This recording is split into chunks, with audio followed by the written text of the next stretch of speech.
আসসালামু আলাইকুম সবাইকে ওয়েলকাম করছি ক্রিপ্টোকারেন্সির আজকের মার্কেট আপডেট ভিডিওতে। সো ক্রিপ্টোকারেন্সি মার্কেটে গত 24 ঘন্টায় আমরা ভালো রকমের পাম্প দেখতে পেয়েছি। যদি ক্রিপ্টো বাবলের থ্রোতে অল্স কয়েনগুলো দেখি তাহলে দেখতে পাবো ম্যাক্সিমাম অল্স কয়েনগুলোই ভালো রিটার্ন দিয়েছে গত 24 ঘন্টায়, বিশেষ করে Polkadot, stable, ICP, file, Aptos, ইনা এবং ইথিরিয়াম। কিন্তু আদতে এই পাম্প কি আমাদের তৃষ্ণা মেটাবে? অবশ্যই না। কারণ কারণ কারণ তুমি সব কিছু কেড়ে নিয়ে লাস্টে শুধু আমার লুঙ্গিটা ফেরত দিলে আমি যেমন খুশি হব না, ঠিক তেমনই 80% ড্রপ করে মার্কেট সামান্য পাম্প দিলেই আমি খুশি হচ্ছি না। যদিও শর্টার টাইম ফ্রেমের ক্ষেত্রে আমরা একটা পাম্প এক্সপেক্ট করেছিলাম, গত ভিডিওতে আমরা দেখেছিলাম 4 ঘন্টার টাইম ফ্রেমে সুন্দর একটা স্ট্রাকচার বিল্ড হয়েছে, মার্কেট রিকভার করতে পারে। যারা ভিডিওটি মনোযোগ দিয়ে গত ভিডিওটি দেখেনি তাদের আমি দেখাচ্ছি। শীতে যদি আমরা 4 ঘন্টার টাইম ফ্রেমে আসি, 4 ঘন্টার টাইম ফ্রেমে আসলে দেখবেন যে বিটিসি সুন্দর একটা স্ট্রাকচার অলমোস্ট ক্রিয়েট করছে, ঠিক আছে। সো এই জোনটা যদি আপনি লক্ষ্য করেন, সো টোটালি অ্যাকুমুলেশন জোন ধরতে পারেন। দেন এইটাকে আপনি ধরতে পারেন যে ম্যানুপুলেশন, হয়তো বা এই পর্যন্ত ম্যানুপুলেশন হতে পারে। দেন হয়তো বা ব্রেকআউট যদি দেয়, যেহেতু একটা ফলিং ওয়েজ প্যাটার্নের মধ্যে দিয়ে যাচ্ছে, যদি ব্রেকআউট দেয় দেন হয়তো বা আমরা সেই 73,000, 74,000, 75,000, 80,000 ডলারের আশপাশে বিটিসি। সো গতকাল কিন্তু আমরা পরিষ্কারভাবে জানিয়ে দিয়েছিলাম 4 ঘন্টার টাইম ফ্রেমে, শর্টার টাইম ফ্রেমে সুন্দর একটা স্ট্রাকচার বিল্ড হয়েছে। তো মার্কেট কিন্তু অ্যাকুমুলেশন, ম্যানুপুলেশন অ্যান্ড দেন বাকি থাকে ডিস্ট্রিবিউশন হতে পারে 73-74,000 ডলার অবধি। তো স্টিল মার্কেট ওই পর্যন্ত যায়নি। মার্কেট কত দূর যেতে পারে এখন এই ধরনের প্রশ্ন আপনাদের মাঝে কিন্তু চলে এসেছে। তো এই পাম্প টিকবে কিনা এরকম অনেক প্রশ্ন আপনাদের মাঝে চলে এসেছে। আমরা যতদূর সম্ভব সুন্দর একটা টেকনিক্যাল অ্যানালাইসিস করে আসলে দেখার চেষ্টা করব প্রথমে, দেন ফান্ডামেন্টালি কিছু নিউজ নিয়ে কথা বলবো। তো ভিডিও শুরু করার আগে একটি ডিসক্লেমার, এই ভিডিওটি শুধুমাত্র একটি এডুকেশনাল ভিডিও, কোনো ফাইন্যান্সিয়াল অ্যাডভাইস নয়, শুধুমাত্র একটি এডুকেশনাল ভিডিও। যারা স্টিল আমাদের টেলিগ্রাম চ্যানেলটিতে জয়েন করেননি, ভিডিও ডিসক্রিপশন বক্সে টেলিগ্রাম চ্যানেলের লিঙ্ক পেয়ে যাবেন, ঠিক আছে। অবশ্যই আমাদের টেলিগ্রাম চ্যানেলটিতে জয়েন করবেন, কারণ marketing instant fundamental news and technical analysis আমরা আমাদের টেলিগ্রাম চ্যানেলটিতে শেয়ার করে থাকি। আর লাইক লাইক দেন ভাই, প্লিজ কিপটামি করবেন না, অবশ্যই ভিডিওতে লাইক দেওয়ার চেষ্টা করবেন। সো আমরা সবার প্রথমে আমরা শর্টার টাইম ফ্রেমে একটা অ্যানালাইসিস করব, দেন লঙ্গার টাইম ফ্রেমে নিয়ে কিছু কথা বলবো লঙ্গার টাইম ফ্রেম নিয়ে। তো প্রথমে আমরা শর্টার টাইম ফ্রেমে যদি আসি, একদম পরিষ্কারভাবে 4 ঘন্টার টাইম ফ্রেমে যদি আসি, বিটিসি কিন্তু আমরা প্রথমে ডেইলিতে আসবো, ঠিক আছে। তো ডেইলিতে যদি আমরা আসি, আমরা দেখতে পাচ্ছি যে বিটিসি কিন্তু ফ্রি ফল হয়েছে, একদম ফ্রি ফল হয়েছে। সো মার্কেটে বেয়ারিশ রিটেস্ট স্টিল করেনি, বেয়ারিশ রিটেস্ট দরকার। সো মার্কেট কখনোই একেবারে পড়ে যাবে না, কখনোই না, কোনো দিনও না। মার্কেট পড়বে যখনই আপনারা দেখতে পাচ্ছেন যে ফ্রি ফল হয়, দেন কিন্তু মার্কেট বেয়ারিশ রিটেস্ট নেয়, দেন এগেইন কিন্তু ফল হয়। এইবার আমরা দেখতে পেয়েছি যে ডেইলি টাইম ফ্রেমে মার্কেট স্টিল ডাউন ট্রেন্ডে এবং অনেকখানি ফ্রি ফল হয়েছে। সো যেহেতু ফ্রি ফল হয়েছে, মার্কেট কিন্তু একদম ইনস্ট্যান্ট আবার নিচের দিকে পড়ে যাবে না, মার্কেট বেয়ারিশ একটা রিটেস্ট অবশ্যই করবে। সো বেয়ারিশ রিটেস্ট কত দূর করবে অবশ্যই আমরা সেই জোনটা প্রথমে মার্ক করে রাখবো। আমরা যদি একটা ফিফ ড্র করি, অবশ্যই ফিফ রিটেস্টমেন্ট দিয়ে আমরা দেখার চেষ্টা করব যে মার্কেট কত দূর বেয়ারিশ রিটেস্ট করবে। তো আমরা জানি আমাদের ইম্পর্টেন্ট লেভেল হলো 0.382, ঠিক আছে, প্রথম বেয়ারিশ রিটেস্ট ক্ষেত্রে, বুলিশ রিটেস্টের ক্ষেত্রেও তাই।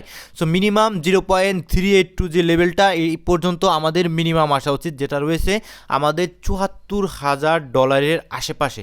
তো এই জোনটা অ্যান্ড দেন উপরের দিকে 80,000 ডলার, এই জোনটা আমাদের জন্য খুবই ভাইটাল, খুবই গুরুত্বপূর্ণ। কারণ এই জন্য যখন মার্কেট প্রবেশ করবে ডেইলিতে আমাদের বেয়ারিশ রিটেস্ট কিন্তু কমপ্লিট হয়ে যাবে, দেন কিন্তু এগেইন ম্যাক্সিমাম চান্স থাকবে মার্কেট আবার নিচের দিকে পড়ে যাওয়ার। অ্যাজ এ আমার ব্যক্তিগত অ্যানালাইসিস, পরিষ্কারভাবে বুঝবেন মার্কেটের এখন বেয়ারিশ রিটেস্ট নেওয়া উচিত অ্যাজ এ ডেইলি টাইম ফ্রেমের ক্ষেত্রে।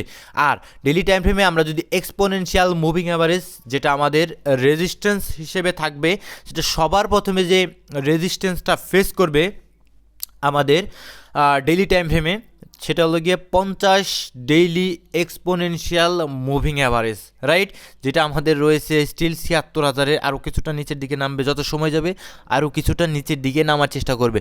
ওই তো 74-75,000 ডলার আজকাল আশেপাশে বিটিসি বড় ধরনের একটা রেজিস্ট্যান্স ফেস করবে, দেন এটাকে ব্রেকআউট দিলে আমরা হয়তো বা উপরের দিকে যে 100 ডেইলি এক্সপোনেনশিয়াল মুভিং অ্যাভারেজ রয়েছে ওইদিকে মুভ করব। সেটা আগেই নয়, অবশ্যই আমাদের এই রেজিস্ট্যান্সটাকে ব্রেকআউট দিতে হবে, যেটা আদতে পারবে কি না আমার কাছে যথেষ্ট সন্দেহ রয়েছে। সো 4 ঘন্টার টাইম ফ্রেমে যদি আমরা আসি, সো 4 ঘন্টার টাইম ফ্রেমে আসলে আপনারা দেখতে পারবেন যে পরিষ্কারভাবে PO3, যেটা আমরা স্মার্ট মানিতে বলে থাকি যে accumulation, manipulation and then distribution. So আমরা দেখতে পাচ্ছি এই জোনটাতে ফলিং ওয়েজ প্যাটার্নের মধ্যে ছিল, এই জোনটাতে অ্যাকুমুলেশন হয়েছে অ্যান্ড উপরের দিকে যখন ভাই ফলিং ওয়েজ প্যাটার্নে যখন অ্যাকুমুলেশন করা হয় উপরের দিকের লিকুইডিটিগুলো কিন্তু পেন্ডিং থাকে।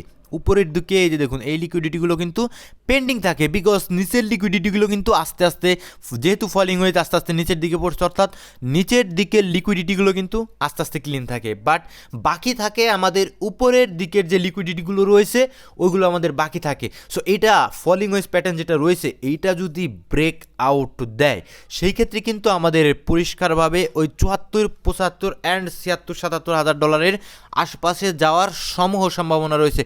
তবে কন্ডিশন একটাই, অবশ্যই আমাদের যে ট্রেন্ড লাইন রয়েছে উপরের দিকে এটা একটা রেজিস্ট্যান্স আমরা গতকাল দেখতে পেয়েছি যে ব্রেকআউট দিয়েছিল 4 ঘন্টার টাইম ফ্রেমে, দেন কিন্তু সেটা ধরে রাখতে পারেনি, দেন আলটিমেটলি কিন্তু পরবর্তী 4 ঘন্টায় আবার নিচের দিকে পড়ে গিয়েছে। যদি আপনাদের পরিষ্কারভাবে একটু দেখানোর আমি চেষ্টা করি, দেন এগেইন কিন্তু আমাদের এই ট্রেন্ড লাইনটাই রেজিস্ট্যান্স হিসেবে কাজ করছে এবং সেই সাথে একটু সাই দিচ্ছে আমাদের ইউএসডিটি ডমিনেন্স মার্কেট ফল করার। কি কারণে? তার একমাত্র কারণ ডেইলিতে আমরা স্টিল আপ ট্রেন্ডের মধ্যে রয়েছি। আমরা যদি ফিবোনাকি ড্র করি আমাদের ডেইলিতে কিন্তু স্টিল আমরা যদি একটা ফিবোনাকি ড্র করি সেক্ষেত্রে পরিষ্কারভাবে আমরা লেভেলগুলো রিটেস্টের লেভেলগুলো পেয়ে যাব, ঠিক আছে। অবশ্যই সুইং লো থেকে সুইং হাই পর্যন্ত ফিপ ধরবো।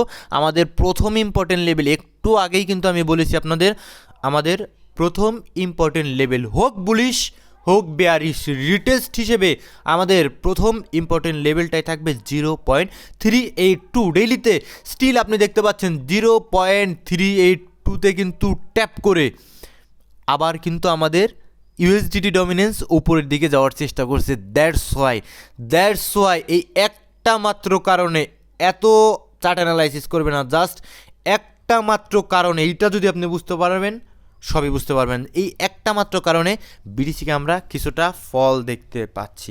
যদি আমরা এবার যেহেতু ডেইলি টাইম ফ্রেমের একটা ইম্পর্টেন্ট লেভেল এর আগে 2 বার কিন্তু ট্যাপ করে 3 বার 4 বার 5 বার 6 বার ট্যাপ করে কিন্তু উপরে চলে গিয়েছে আমাদের ইউএসডিটি ডমিনেন্স, মার্কেটও আমরা ফল দেখতে পেয়েছি। তো এইবার এগেইন ট্যাপ করেছে, এবার দেখার বিষয় এটাকে ব্রেকডাউন দিলে আমাদের কিন্তু এই যে ডেইলি আমাদের 50 daily exponential moving average, simple moving average নয়, এক্সপোনেনশিয়াল মুভিং অ্যাভারেজ, এটা সিম্পল মুভিং অ্যাভারেজের চাইতেও পাওয়ারফুল। সো আমাদের ডেইলির যে এক্সপোনেনশিয়াল মুভিং অ্যাভারেজ রয়েছে 50, সেটা কিন্তু আমাদের প্রথম সাপোর্ট হিসেবে কাজ করবে, যেটা আমি বিটিসিতে বুঝিয়েছিলাম ওইটা এখন আমাদের রেজিস্ট্যান্স। কিন্তু সেমভাবে ইউএসডিটি ডমিনেন্সের ডেইলির 50 এক্সপোনেনশিয়াল মুভিং অ্যাভারেজ আমাদের জন্য সাপোর্ট হতে পারে। কন্ডিশন কি? অবশ্যই এইটাকে আমাদের 0.382 লেভেলটাকে ব্রেকডাউন দিয়ে নিচে আসতে হবে, দেন আমাদের 0.5 অ্যান্ড সেই সাথে আমাদের ডেইলির 50 এক্সপোনেনশিয়াল মুভিং অ্যাভারেজ আমাদের জন্য সাপোর্ট হিসেবে কনসিডার করব। এইখান থেকে চান্স থাকবে এগেইন উপরের দিকে চলে যাওয়ার। সো আপাতত আমি মার্কেট এভাবেই দেখছি, যদি ট্রেন্ড লাইনটাকে ব্রেকডাউন না দিতে পারে আমাদের বিটিসিতে, যদি ট্রেন্ড লাইনটাকে ব্রেকআউট না দিতে পারে অবশ্যই কিন্তু বিটিসি আমাদের ফল করে ফেলার চান্স রয়েছে, বিকজ অফ ইউএসডিটি ডমিনেন্স আমাদের ইম্পর্টেন্ট লেভেলে রয়েছে। আর যদি ইউএসডিটি ডমিনেন্স আমাদের এখান থেকে ব্রেকডাউন দেয় 0.382 লেভেল, অবশ্যই আমাদের বিটকয়েন কিন্তু এটা ব্রেকআউট দিয়ে দিবে। ব্রেকআউট দিয়ে যখন আমরা দেখবো এগেইন আমাদের এই ট্রেন্ড লাইনটাকে সাপোর্ট হিসেবে কনসিডার করছে, এগেইন আমরা উপরের দিকে একটু মুভ করতে পারি। আর অলস কয়েন নিয়ে আমি একটু পরেই আসবো। অবশ্যই ভিডিওতে যারা লাইক দেননি অবশ্যই ভিডিওতে লাইক করার চেষ্টা করবেন। আর উইকলি টাইম ফ্রেমে স্টিল কিন্তু যদি আমি সমস্ত কিছু কেটে দিব, কীভাবে কেটে দেওয়া যাবে না। সো উইকলি টাইম ফ্রেমে যদি আমি স্ট্রাকচার ম্যাপিং করার চেষ্টা করি, ভাই পরিষ্কারভাবে বুঝবেন উইকলি টাইম ফ্রেমে স্টিল আমি বটম খুঁজতে পাচ্ছি না। এখানে আমাদের একটা সুইং লো ছিল, রাইট? তো এইটা আমাদের মাইনর চেঞ্জ অফ ক্যারেক্টার বলতে পারেন, ঠিক আছে, মেজর নয়, minor change of character. So আমি চেঞ্জ অফ ক্যারেক্টার দেবো, ঠিক আছে। দেন আমরা কিন্তু এখানে ব্রেক অফ স্ট্রাকচার পেয়েছি, ঠিক আছে। এখানে পরিষ্কারভাবে আমরা ব্রেক অফ স্ট্রাকচার পেয়েছি। সো যেহেতু ব্রেক অফ স্ট্রাকচার পেয়েছি, সো আপ ট্রেন্ড নয়, পরিষ্কারভাবে ডাউন ট্রেন্ডের স্ট্রাকচার। অ্যান্ড এইখানে আমরা দেখতে পাচ্ছি মেজর চেঞ্জ অফ ক্যারেক্টার পেয়েছি, ঠিক আছে। সো এটাকে আমি খুব একটা বেশি গুরুত্ব দিচ্ছি না, কারণ এগুলো ইনভেস্টমেন্ট হতে পারে। অ্যান্ড এটা যেহেতু অনেক বড় একটা লেভেল, দ্যাটস ওয়াই এটাকে আমি খুব একটা বেশি আসলে দিব না। তারপরও যেহেতু আমার স্ট্রাকচার টেক্সট বুক থিওরি অনুযায়ী আমাকে বলছে, তো আমি দিয়ে দিলাম, ঠিক আছে। সো এবার আমরা দেখতে পাচ্ছি change of character, break of structure. Again কিন্তু বেয়ারিশ একটা রিটেস্ট করবে, যে এখানেও করেছিল বেয়ারিশ একটা রিটেস্ট, দেন নিচে পড়েছিল। সো এগেইন আমরা কিন্তু অন্ততপক্ষে বেয়ারিশ একটা রিটেস্ট এক্সপেক্ট করতে পারি। কত দূর পর্যন্ত উপরের দিকে যদি তাকান, সেক্ষেত্রে interest, point of interest zone প্রথমত থাকবে আমাদের এই যে fair value gap, bearish fair value গ্যাপের কাজ হবে প্রাইসকে নিচের দিকে পুশ করা। যদি নিচের দিকে পুশ না করে দেখেন বেয়ারিশ ফেয়ার ভ্যালু গ্যাপ কোনো কাজ করছে না, যেহেতু বেয়ারিশ অবশ্যই নিচের দিকে যাবে। যদি নিচের দিকে না গিয়ে উপরের দিকে উঠে আসে, তো পরিষ্কারভাবে নেক্সট টার্গেট থাকবে আপনার এই যে বেয়ারিশ ফেয়ার ভ্যালু গ্যাপ, ঠিক আছে। সো এইখান থেকে ম্যাক্সিমাম চান্স থাকবেই কিন্তু আপনার নিচের দিকে পড়ে যাওয়ার, কারণ মার্কেট স্টিল কিন্তু বটম হয়নি। বটম হতে হলে মার্কেটের অবশ্যই বটম স্ট্রাকচার ফর্ম করতে হবে, নিচের যে সেল সাইড লিকুইডিটিগুলো সেগুলো ক্লিন করতে হবে, এবং অবশ্যই বুলিশ এসএফপি করতে হবে। যাই হোক, আজকে আর কথা বাড়াবো না। সো এবার অল্টস কয়েনগুলো নিয়ে যারা প্রশ্ন করেন, দেখুন বিটিসি যে কোনো মুহূর্তে যদি সাইডওয়েজ থাকে, সেটা যদি $50,000 গিয়েও সাইডওয়েজ থাকে, খুব একটা বেশি নড়চড় করছে না, ঠিক আছে। অবশ্যই ভলিউম থাকতে হবে, সাইডওয়েজ থাকতে হবে। যদি আমরা সেই মুহূর্তেও যদি দেখি যে আমাদের বিটকয়েন ডমিনেন্স এখানে 50 তো রেজিস্ট্যান্স, এবার আমাদের সাপোর্ট হয়ে রয়েছে 100 উইকলি এক্সপোনেনশিয়াল মুভিং অ্যাভারেজ। মনে রাখবেন এটা উইকলি, ঠিক আছে, ডেইলি নয়, weekly exponential moving average 100। So এটা দেখুন, এই যে আবারও ভাই সাপোর্ট হিসেবেই কিন্তু কনসিডার করছে। যদি সাপোর্ট হিসেবে কনসিডার করে এবং টিকে যায়, এটা কিন্তু অল্টস কয়েনগুলোর জন্য আবার আরেকটা শনি বই আনতে পারে। আর যদি এটাকে ব্রেকডাউন দিয়ে কোনো উইকলি টাইম ফ্রেমের ক্যান্ডেল আমাদের 100 উইকলি এক্সপোনেনশিয়াল মুভিং অ্যাভারেজের নিচে ক্লোজ দেয়, সেক্ষেত্রে কিন্তু আমরা অল্টস কয়েনগুলোতে কম হোক বেশি হোক একটা কিন্তু রিকভারি আমরা অবশ্যই পাবো। এই জিনিসটা মাথায় রাখবেন, ঠিক আছে। সো এবার আমরা পরবর্তী বিষয়গুলো নিয়ে আলোচনা করি। দেখুন ইটিএফ থেকে কিছুটা বাইং আসছে, এটা আমাদের ভালো। লিকুইডেশন হিটম্যাপ আমি বলেছিলাম নিচের দিকে আর খুব বেশি লিকুইডিটি নেই, লিকুইডিটি এবার যা জমেছে উপরের দিকে দেখতে পাচ্ছেন, উপরের দিকে কিন্তু অলমোস্ট ক্লিন। আরও কিছুটা উপরের দিকে যদি যায়, লাইক 72,000 73,000, সমস্ত উপরের লিকুইডিটিগুলো অলমোস্ট ক্লিন হয়ে যাবে, ঠিক আছে। এবার যদি ডাটার কথা বলি, আজকে 7:30 মিনিটে আমাদের জবলেস ক্লেম আসবে, ঠিক আছে। তো এক্সপেক্ট করা হচ্ছে যে বেকার কিছুটা বেড়ে গিয়েছে, ঠিক আছে। যাই হোক, যদি সিপিআই ইনফ্লেশন যদি ঠিকঠাক থাকে এবং বেকার বেড়ে যায়, সেটা আমাদের জন্যই ভালো। আর যদি সিপিআই ডাটা বেড়ে যায় এবং সাথে বেকারও বেড়ে যায়, সেটা কিন্তু আমাদের জন্য মোটেও ভালো নয়। পিপিআই ডাটা আসবে 27 তারিখ, এটা নিয়ে আমি হয়তোবা একটা ভিডিও দেওয়ার চেষ্টা করব, হয় পরে না হয় আগে। অ্যান্ড দ্বিতীয়তে আমাদের আইএসএম ম্যানুফ্যাকচারিং পিএমআই ডাটা যেটা, সেটা আসবে আমাদের এক্সপেক্ট করা প্রিভিয়াস ছিল 52, ঠিক আছে। 52 নিচে আসলে আমাদের জন্য খারাপ, কারণ আপনারা জানেন ম্যানুফ্যাকচারিং সেক্টরগুলো যেটা রয়েছে, সেটা কিন্তু আমেরিকার অর্থনীতির মানদণ্ড বলতে পারেন। যদি তাদের আসলে কলকারখানাগুলো ভালো চলে, সেটা কিন্তু পুরো অর্থনীতি, আসলে এটা মূলত আমেরিকার পুরো অর্থনীতির একটা ইন্ডেক্স বলতে পারেন, ঠিক আছে। কেমন চলছে, যদি ভালো চলে অবশ্যই স্কোর ভালো আসবে, এবং 50-এর উপরে মোটামুটি চলছে, এবং অলমোস্ট 55-60-এর কাছাকাছি যে অর্থনীতি খুবই শক্তিশালী, তো সেইটা আমরা স্টিল দেখতে পাচ্ছি না। যদি কম আসে মার্কেটের ক্ষেত্রে খুব একটা বেশি ভালো হবে না।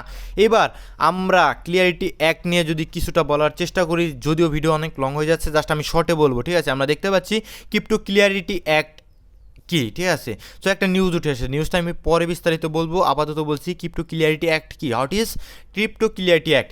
ক্রিপ্টো ক্লিয়ারিটি অ্যাক্ট হলো একটা মার্কিন আইন, যা আসলে ইন্টারন্যাশনালি ক্রিপ্টো নিয়ম নীতি আরও স্পষ্ট করার উদ্দেশ্যে তৈরি হচ্ছে। সো ক্লিয়ারিটি অ্যাক্ট পাস হলে ক্রিপ্টো নিয়ে যে আনসার্টিনিটি, অনিশ্চয়তা, বিভিন্ন ঝয়ঝামেলা, এটা কিন্তু কমবে মার্কেট থেকে।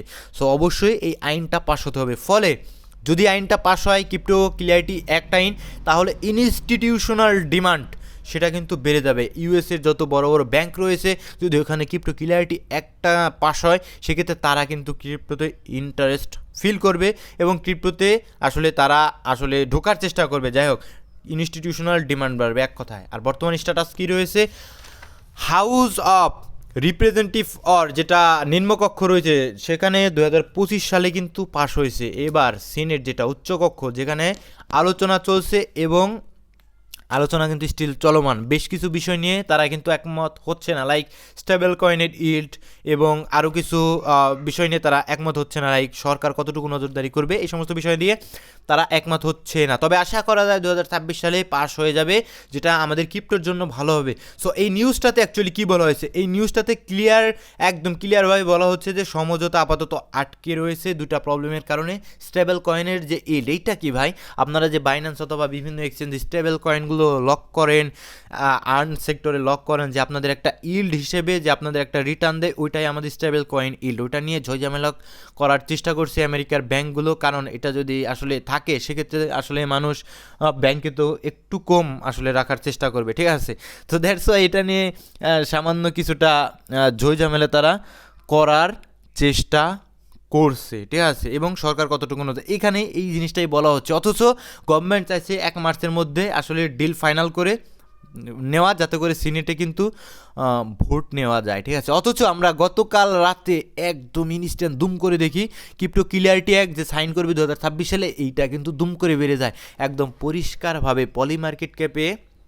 এই বিষয়টা আমরা দেখতে পারি। এর কারণ কি, হয়তোবা কোনো ইন্টারনাল নিউজ, হয়তোবা কোনো ভালো একটা নিউজ এসেছে, হয়তোবা এমনটা হতে পারে যে তারা কিন্তু সমঝোতা করে ফেলেছে। দ্যাটস ওয়াই এখানে কিন্তু আমরা দুম করে ছিল 47%, দেখতে পেয়েছি অলমোস্ট 70%-এর কাছাকাছি চলে এসেছে। তো দ্যাটস ওয়াই আমরা মার্কেটেও কিন্তু ভালো রকমের একটা রিটার্ন জেনারেট, ভালো রকমের পাপ দেখতে পেয়েছি। আর এই সমস্ত নিউজ আজকে আমি আর পড়ছি না, এগুলো পড়বো না ভাই। এখানে একটা ইম্পর্টেন্ট নিউজ রয়েছে যে এআই কিন্তু জব কাটস করছে। আমি বিভিন্ন ভিডিওতে আপনাদের বলার চেষ্টা করেছিলাম যে এআই জব কাটস করছে, এই জিনিসটা ভালো না। আর এসপিএক্স ভাই একদম আবার বট, যেটা আমাদের আরএসআই সিগন্যাল দিচ্ছে কিন্তু বেয়ারিশ ডাইভারজন অলমোস্ট উইকলি টাইম ফ্রেমে ক্রিয়েট হয়ে গেছে।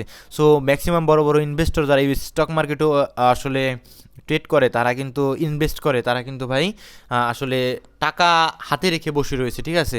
সো ভালো থাকবেন, সুস্থ থাকবেন, দেখা হচ্ছে পরবর্তী কোনো ভিডিওতে। আসসালামু আলাইকুম ওয়া রাহমাতুল্লাহি ওয়া বারাকাতুহু।